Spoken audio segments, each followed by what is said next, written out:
Барс академиясынын 100гө жакын окуучусу өз ыктыяры менен ишембиликке чыгып, шаардын тазалыгына өзүнүн салымдарын зор кошушту.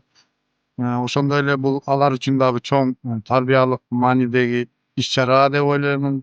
Себеби алар эмгек кылууга үйрөнүштү. Ошондой эле президентибиздин жарлыгы менен болуп жаткан азыркы ишембиликтерге кошкон салымыбыз жалпы эле Жалал Абад областынын тазалыгы үчүн бул биздин кошкон салымыбыз.